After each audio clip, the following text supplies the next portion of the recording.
শেষের দিকে সাকিবের ব্যাটিংটা খুবই দারুণ ছিল। আমরা নিশ্চিত যে আমরা যদি আগে আসতাম তাহলে বাংলাদেশের আগের ম্যাচটা আমরা জিতে নিয়ে যেতে পারতাম।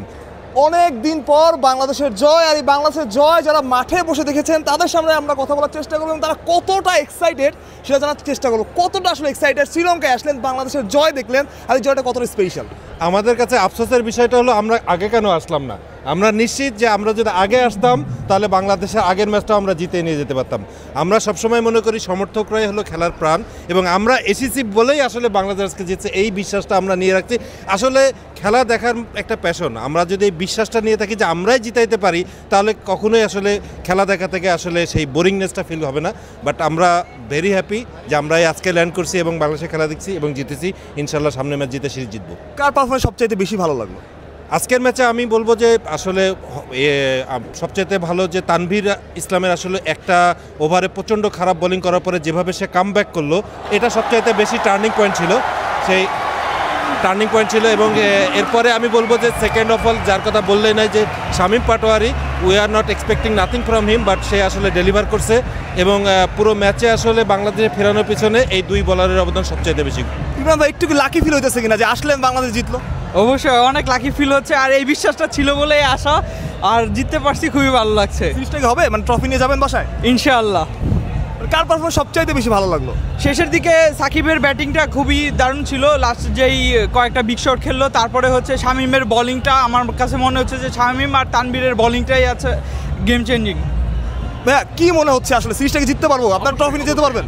এই ম্যাচের পরে আসলে আমাদের আর পিছনে ফেরার কোনো রাস্তা নেই। সো আমরা অবশ্যই 2-1 এই সিরিজ জিতবো এবং পরবর্তী এই সিরিজ তো জিতবো এবং সাথে আমরা টি-20ও আমরা ঘরে নিয়ে যাবো ইনশাআল্লাহ। কুশল মেন্ডি যেভাবে ব্যাটিং করতেছিল ওই সময়, মানে গ্যালারির পরিস্থিতি কেমন ছিল? আপনার সামনে মানে শ্রীলঙ্কার সাপোর্টার ছিল, তাদের সামনে কেমন লাগতেছিল? মানে এটা আসলে খুবই অস্বস্তিকর পরিবেশ ছিল আমার জন্য।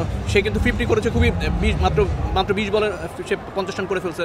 সো এটা আমাদের জন্য মানে সে ডেঞ্জারাস হয়ে উঠছিল। এবং তানভীর যে আসলে ব্রেক থ্রু এনে দিয়েছে, এটা আসলে বাংলাদেশের জন্য আসলে মানে অসাধারণ একটা মুহূর্ত ছিল। নাগিন দেখছেন নাকি স্টেডিয়ামে? না, নাগিন দেওয়ার কোনো স্কোপই নাই, কারণ এখানে প্রচুর মানে শ্রীলঙ্কান দর্শক। সো আমরা মাত্র 5 জন আছি, সো আমাদের জন্য আসলে একটু রিস্কি। সো আমরা এটাকে অ্যাভয়েড করেছি আর কি। ভাইয়া মিরাজের ক্যাপ্টেন্সি কেমন লাগলো বলো? হ্যাঁ, আমি আসলে মিরাজের একজন ফ্যান, কারণ হচ্ছে মিরাজ যেভাবে ঠান্ডা মাথায় সে আসলে দলটাকে পরিচালনা করে, সো এটা খুবই ভালো। আর হচ্ছে মিরাজ হচ্ছে নতুন প্রজন্মের ক্যাপ্টেন, সো আসলে আমাদের আসলে ক্যাপ্টেনও কিন্তু তৈরি করতে হবে। সো মিরাজকে আসলে ক্যাপ্টেন্সিতে রাখতে হবে, এবং রাখলে সে ধীরে ধীরে ম্যাচ খেললে সে কিন্তু আরও ম্যাচিউরড একজন ক্যাপ্টেন হবে। একজনকে নিয়ে কথা মানে তানজিম হাসান সাকিব, ওর ব্যাটিংটা এবং প্রথম ব্রেক থ্রুটা সব কিছু মিলে কেমন লাগছিল? এক কথায় অসাধারণ, কারণ হচ্ছে আমাদের যে স্কোরটা সেটা কিন্তু খুব বেশি ছিল না। আমরা কিন্তু 9 উইকেট কিন্তু মনে হয় 210-এ আমাদের পড়ে গিয়েছিল। তো সেখান থেকে সে যে পরপর 2টা ছক্কা মারলো, এটা কিন্তু খুবই অসাধারণ হয়েছে।